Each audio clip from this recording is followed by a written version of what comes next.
Hello guys, ഇന്നൊരു അടിപൊളി evening snack ഉണ്ടാക്കിയാലോ. അതിനായിട്ട് ഇതാ അവിടെ ഒരു ചട്ടി എടുത്തിട്ടുണ്ട്. അതിലേക്ക് ഒരു 2 ടീസ്പൂൺ വെളിച്ചെണ്ണ ഒഴിച്ചു കൊടുക്കാം.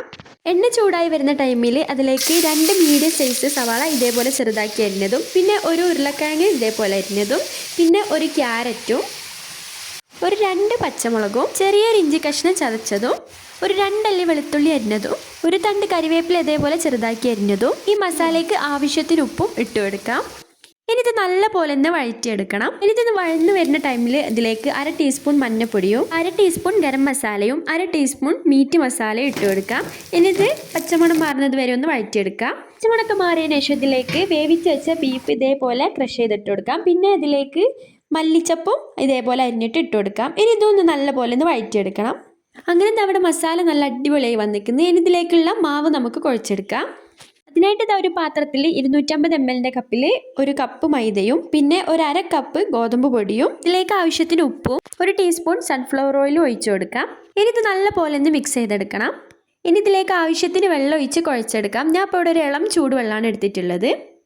അങ്ങനെ നമ്മുടെ മാവ് കുഴച്ച് കഴിഞ്ഞിരിക്കുന്നത്. ഇതിപ്പോൾ നല്ല സോഫ്റ്റ് പോലെ അയക്കുന്നത്. ഇനി ഇതേപോലെ ഈ വലുപ്പത്തിൽ നമുക്ക് ബോൾസ് ആക്കി എടുക്കാം. ഇനി കുറച്ച് മൈദപ്പൊടി വെതറിയിട്ട് നമുക്കിത് നല്ല പോലെ ഒന്ന് പരത്തിയെടുക്കാം. ഇതിപ്പോൾ അത്യാവശ്യം വലിയ രീതിയിൽ പരത്തിയെടുത്തിട്ടുണ്ട്. ഇനി നമ്മുടെ കടി ഉണ്ടാക്കാനായിട്ടുള്ള അച്ചുതാ ഇതേപോലെ ഇതിൻ്റെ മേലെ പരത്തിയ മാവിൻ്റെ മേലെ വെച്ചിട്ട് ഇതേപോലെ കട്ട് ചെയ്തെടുക്കാം. എന്നിട്ട് കട്ട് ചെയ്തെടുത്തിട്ടുള്ള ഇതേപോലെ അച്ചിൻ്റെ മേലെ വെച്ച് കൊടുക്കാം. ഇനി നമ്മുടെ മസാല അല്ലേ, അത് ഇതിൻ്റെ ഒരു ഭാഗത്തായിട്ട് ഇതേപോലെ വെച്ച് കൊടുക്കാം. എന്നിട്ട് ഇതേപോലെ മടക്കി ഇതൊന്ന് പ്രസ് ചെയ്ത് നല്ല പ്രസ് ചെയ്ത് കൊടുക്കുക. ഇനി ഇതിൻ്റെ ചുറ്റിലും ഉള്ള ഇതേ മാവില്ലേ, ഇത് നമുക്ക് എന്താക്കാം, ഒന്ന് ഇന്ന് മാറ്റി കൊടുക്കാം.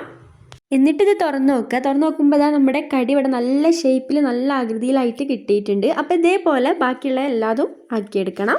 അങ്ങനെ എല്ലാ കടിയും ഇതേപോലെ ആക്കിയെടുത്തിരിക്കുന്നത്. ഇനി നമുക്കിത് പൊരിച്ചെടുക്കാം. അതിനായിട്ട് ഇതവിടെ ചട്ടിയിൽ എണ്ണ ചൂടാക്കാൻ വെച്ചിരുന്നു. ചൂടായ ടൈമിൽ ഇതിലേക്ക് എന്താക്കാം, നമുക്ക് കടികൾ ഇതേപോലെ ഇട്ട് കൊടുക്കാം. ഒരു 2 മിനിറ്റ് കഴിയുമ്പോൾ ഇതേപോലെ മറിച്ചിട്ട് കൊടുക്കാം. എന്നിട്ട് നമ്മുടെ കടി ഇവിടെ മുരിഞ്ഞ് വന്നിരിക്കുന്നത്. ഇനി ഇത് ചട്ടിയിൽ നിന്ന് മാറ്റാം. ഇനി ഇതേപോലെ എല്ലാം നമുക്ക് പൊരിച്ചെടുക്കാം. ഇങ്ങനെ നമ്മുടെ ഇവിടെ ഈവനിങ് സ്നാക്ക് അവിടെ റെഡിയായി വന്നിരിക്കുന്നത്. നല്ല ടേസ്റ്റാണ് ഇത് കഴിക്കാനായിട്ട്. അപ്പോൾ നിങ്ങളിത് എന്തായാലും ഒന്ന് ട്രൈ ചെയ്ത് നോക്കണം.